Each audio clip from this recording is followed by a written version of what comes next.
और उनकी समाप्ति हुई। डॉक्टर अंबेडकर हमारे समाज के रोजा पार्क्स बने, अब्राहम लिंकन बने।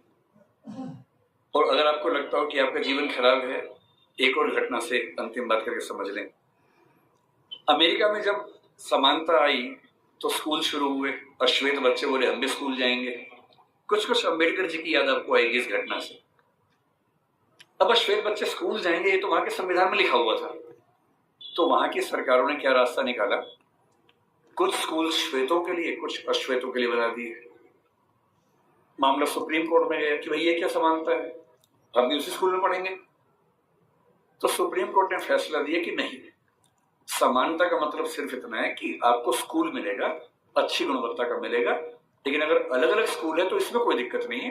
तो ये व्यवस्था ठीक है कि अश्वेतों का स्कूल अलग, श्वेतों का स्कूल अलग। अब ये बड़ी दिक्कत थी अश्वेतों को, आंदोलन चलता रहा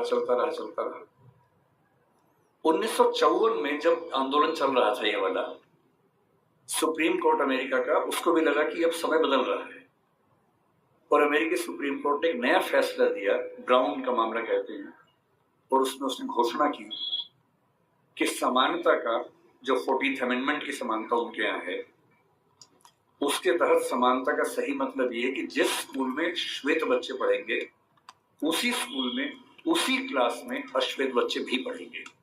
ये 1954 में हुआ। अंबेडकर साहब 56 में गए, उनके सामने की बात है, 2 साल आखिरी थे उनके पास। अब जब ये हुआ तो अमेरिका में हंगामा हो गया।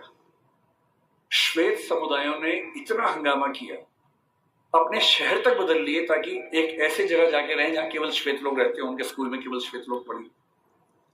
अब अश्वेत बच्चे स्कूल में कैसे जाएंगे? तो हुआ कि जो बस जाती है स्कूल की श्वेत बच्चों की, उसमें अश्वेत बच्चे भी जाएंगे। और मैंने वो कहानियां पढ़ी हैं विस्तार में। जब पहली बार अश्वेत बच्चे श्वेत बच्चों के साथ स्कूल में गए, उस बस को घेर कर पुलिस की कम से कम 10 गाड़ियां आगे पीछे चल रही थी, क्योंकि किसी भी तरफ से हमला हो सकता था, गोलियां चल सकती थी, बच्चों की हत्या हो सकती थी। और बहुत भारी संख्या में पुलिस बस के साथ साथ स्कूल के अंदर, स्कूल के बाहर खड़ी होती थी। और अमेरिकी समाज को लगभग 70-80 साल लगे हैं। लेकिन अगर आप ध्यान से देखें, 1776 की आजादी जो दासों की आजादी नहीं थी, अश्वेतों की नहीं थी, महिलाओं की नहीं थी।